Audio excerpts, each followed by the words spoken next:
The people who join cults are weak-minded, broken, or just plain stupid. You probably believe some version of this. The reality is far more unsettling. The most successful cults hunt the brilliant, the idealistic, and the ambitious. Where do you stand? By the end of this, you might just see the target on your own back. It begins with a solution to a problem you might not have even named yet. The gnawing feeling of isolation in a crowded world. The sense that your potential is being wasted on spreadsheets and meaningless meetings. The quiet hum of dissatisfaction. Then you find them. Or they find you. A group of people who are sharp, articulate, and passionate. They see you, they mirror you. The recruiter listens intently, reflects your own words back to you, and validates your deepest aspirations. It feels like meeting a soulmate or a dozen of them all at once. For the first time, you feel completely understood. This is love bombing. It's an overwhelming, coordinated campaign of affection and affirmation.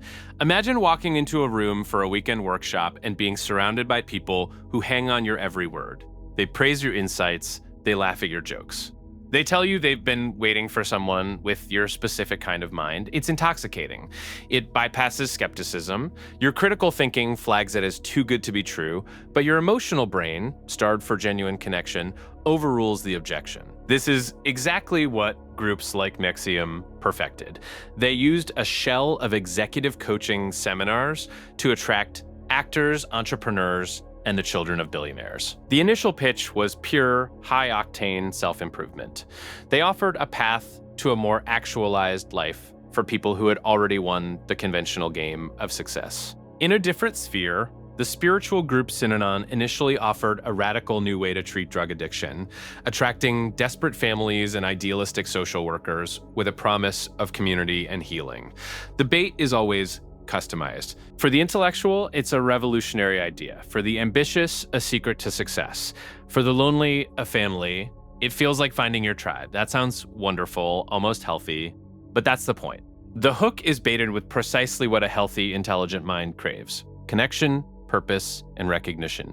The poison is baked right into the cure. Once you're inside, wrapped in the warmth of the group, the map of the world begins to change. It happens slowly.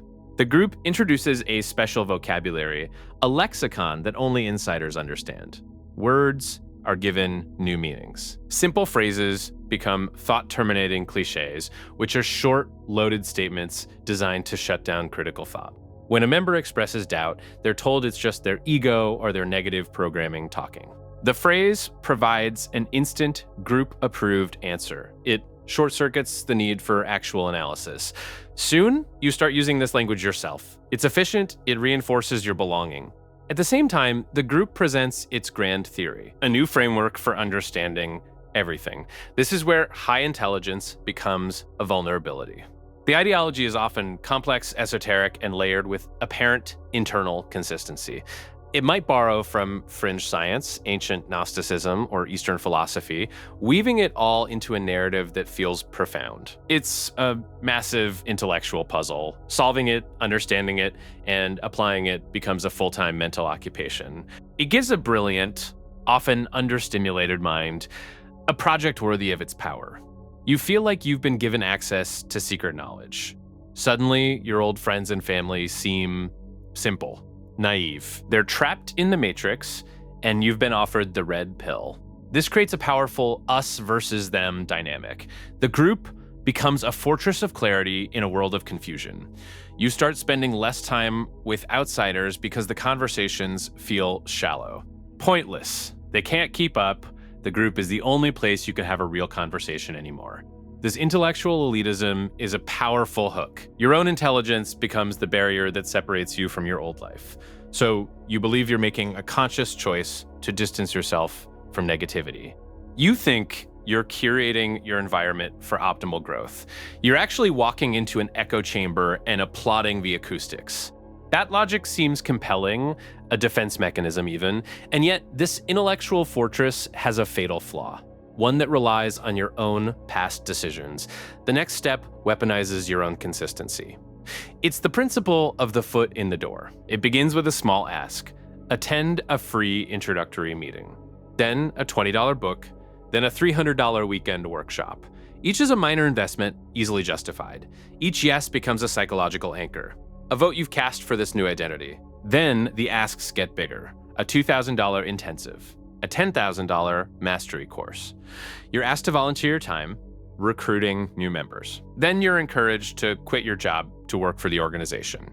Maybe you're asked to change your name, move into a group house, or hand over your life savings. With every step you take, the cost of turning back grows exponentially. This is the sunk cost fallacy on an existential scale.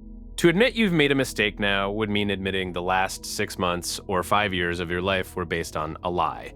It would mean the money is gone. The relationships you severed with skeptical family members are truly broken. It would mean acknowledging your own foolishness. That is a devastating psychological blow. An intelligent person is an expert at rationalization, so your brain builds a story to protect your ego. I wouldn't have invested this much if it wasn't the truth. These challenges are just tests of my commitment designed to weed out the unserious. The leader's questionable behavior is actually a radical teaching method. Your intellect, the very tool you trust to make good decisions, becomes a propaganda machine for the group. It works tirelessly to justify your past actions, making it more and more psychologically painful to even consider dissent. You're climbing a ladder in the dark. Every rung you climb makes the ground seem farther away. The fear of falling becomes greater than the fear of what might be waiting at the top. This is the quiet horror of groups like Scientology, where adherents can spend hundreds of thousands of dollars over decades to move up the bridge to total freedom. Each level purchased makes the one above it seem essential and makes the thought of quitting a catastrophic personal and financial failure. Turning back becomes unthinkable. The intellectual and social pressures are just the first layers of the system.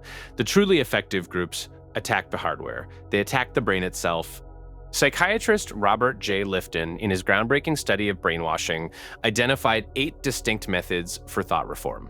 Pults have turned his analysis into a step-by-step manual. Lifton called the first method milieu control. This is total control of the environment. Communication with the outside world is severed. You only read, see, and hear what the group permits. Information becomes a controlled substance. Another of his points is the demand for purity. The world is divided into the absolutely pure, the group's ideology, and the absolutely impure, which is everything else. This creates a black and white world of shame and guilt. Every impure thought or action, however small, must be confessed. And confession reinforces the group's power. Then there is the sacred science.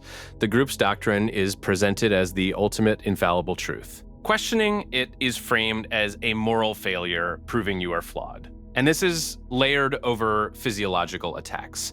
Sleep deprivation is a signature tool. You are kept busy with tasks, classes, and rituals from early morning until later night. A chronically tired brain cannot form complex critical thoughts. It can't maintain skepticism. It defaults to simple emotional responses. Your diet is also controlled, often restricted to low-protein or low-calorie meals, further depleting your mental energy. Repetitive tasks, like chanting, meditating for hours, or performing endless drills, induce a dissociative, trance-like state. Your ability to think critically doesn't just diminish, it's systematically dismantled. The part of your brain that analyzes, questions, and doubts is starved of sleep, glucose, and external stimulation. It goes offline. In its place, you are flooded with the group's doctrine, over and over, until it becomes your own inner voice. This is why you see brilliant lawyers, doctors, and academics espousing beliefs that seem utterly illogical from the outside. The person you're seeing is operating on a different neurological level. They are in an induced state of dependency where the group provides not just psychological safety, but the very rhythm of their day. They are no longer thinking their way through the ideology. They are feeling it. The ideology is being written onto their biology. So the playbook is complete. It's a funnel, not a net. The process selects for specific traits and then systematically dismantles the odor. It starts by flattering your intelligence, giving you a community that values your mind above all else. It offers you a complex, intellectually stimulating puzzle to solve, a secret knowledge that makes you feel special. Then it uses your own consistency against you, locking you in with escalating commitments until turning back is psychologically unbearable. Your own rational mind becomes the chief architect of its own prison. And finally, when you are fully invested, it dismantles the biological foundations of your critical thought through exhaustion and control. It's a process of conversion by 1,000 cuts. The core tension is this: where does the individual's choice end and coercive control begin? If every step was taken voluntarily, is the final outcome your responsibility? Was it consent when you agreed to that first workshop? Or is consent a process, one that can be systematically manufactured and then eroded until the word itself loses all meaning? The system is designed to turn your greatest strengths, your intelligence, your idealism, your desire for purpose, your capacity for commitment, into the instruments of your own confinement. The bars of the cage are made of your best qualities, and you helped build it. This process is a map of human vulnerability. It exploits the universal need for belonging and meaning. It proves that a sufficiently powerful environment can reshape any mind, no matter how brilliant. You might look at the victims of these groups and see a failure of intellect. They look at you and see someone who just hasn't found the right problem, the right community, the right answer yet. Someone who is still vulnerable. So knowing the playbook, which of your own strengths makes you the most likely target? What deep unmet need in your life is the perfect keyhole for a key you haven't seen?